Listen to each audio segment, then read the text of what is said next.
talk about some of the anatomical differences.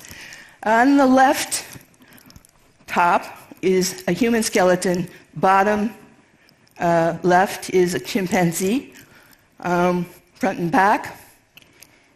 If you look at the top right, that's a fossil skeleton called Homo erectus, first in the Homo line that we came from. And then bottom right is Lucy. Anybody heard of Lucy? Okay. Now, if you had to evolve from Lucy to Homo erectus, how many changes would you need? Well, they're listed there. You need a new spine, new pelvis, new rib cage, new legs, new toes and feet, skull, jaws, face, etc.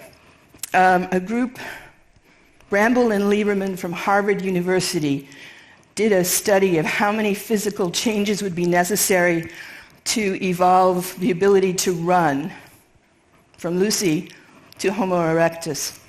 They counted something like 16 different changes, coordinated changes. How many mutations do you think it would take to get 16 coordinated mutations? Anybody? Well, more than 16, right? If you have to get 16 coordinated mutations, do we have enough time? A paper by Durrett and Schmidt from Cornell, they calculated how long you'd have to wait to get one mutation from a human lineage. These are the standard assumptions: population of 10,000, mutation rate, generation time. It would take 6 million years to get a specific mutation in a DNA binding site. How long did it take for us supposedly to evolve from chimps? 6 million years. So that's a problem. What about if you need 2 mutations? They calculated that too, 216 million years. And that's when the first mammals appeared.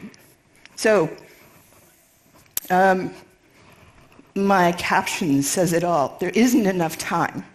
Okay, now we get to the fun stuff. Origins. When, about 2011, I got an email from a philosopher.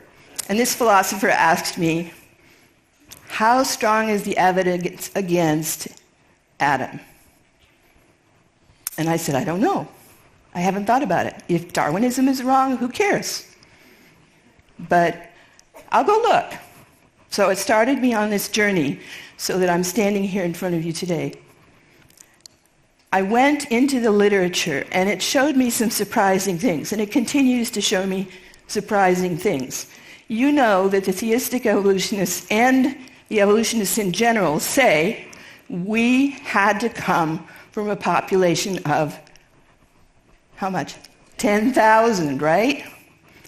From 6 million years to the present, 10,000. Never a bottleneck of 2.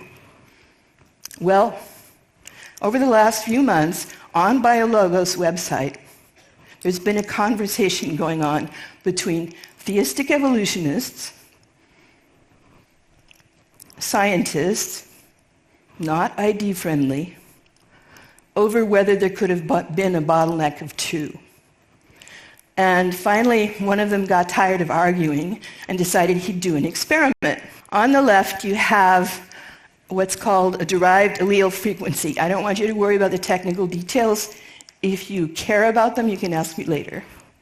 But what you have represented there is the data from the 1,000 Genome Project, and it's got a characteristic curve. On the right is what happens if you start with a population bottleneck of 2 in red and let it go for 500,000 years. Do they look similar? Yes. In fact, if you tweak the conditions of that experiment at 500,000 years, you can match the curve pretty exactly. What does that mean? It means that 500,000 years ago or earlier, there could have been a bottleneck of 2. Now, another scientist said, wow, I'm going to go test that myself. And he went and used another equation, another program. He ran it, and guess what result he got? 500,000 years. And he said, okay, wait, now this can't be right. So there's this other thing called trans-species polymorphism. Big name. I'll call it TSP for short. What it means is, theoretically, if we came by common descent from a common ancestor at the top, and we shared genes, and as time went on, we diverged from one another, so we are represented down at the bottom, orangutans, gorillas, chimps of two kinds, and us. Now, can you see how there's some branching going on so that all these species are inheriting some genes in common? That's called trans-species polymorphism. So that would mean that some of these species, say gorilla and chimp and homo, all share the genes in red, called the MHC complex, or HLA, as I refer to it, stands for human leukocyte antigen. It's part of the immune system. Present in all these species. Is it by common descent, or is there another explanation? Could there be another explanation? Sure. What if there's selection driving all of these genes to have similar sequences? Then they would look alike too. Here's what he found out. He used a program that identifies where there's convergent evolution in the genome. He found out that the similarity between these genes appears to be due to convergent evolution. It was such a striking signal that he said, it's stunning, it's amazing. I asked him about it. He said, I'm surprised. To sum it all up, it's very simple. A bottleneck of two or a first pair that's older than 500,000 years is possible. Does that mean it had to be 500,000 years ago? Not necessarily. My group is working on a model that doesn't involve evolutionary assumptions, and we are going to be testing different scenarios and seeing if we can demonstrate there could have been a bottleneck or a first pair at a younger age. This is based on the analysis run by two non-ID scientists. It's not me saying it, it's them. Future models may change it, and TSP verifies it. This whole debate has been a surprise to many people.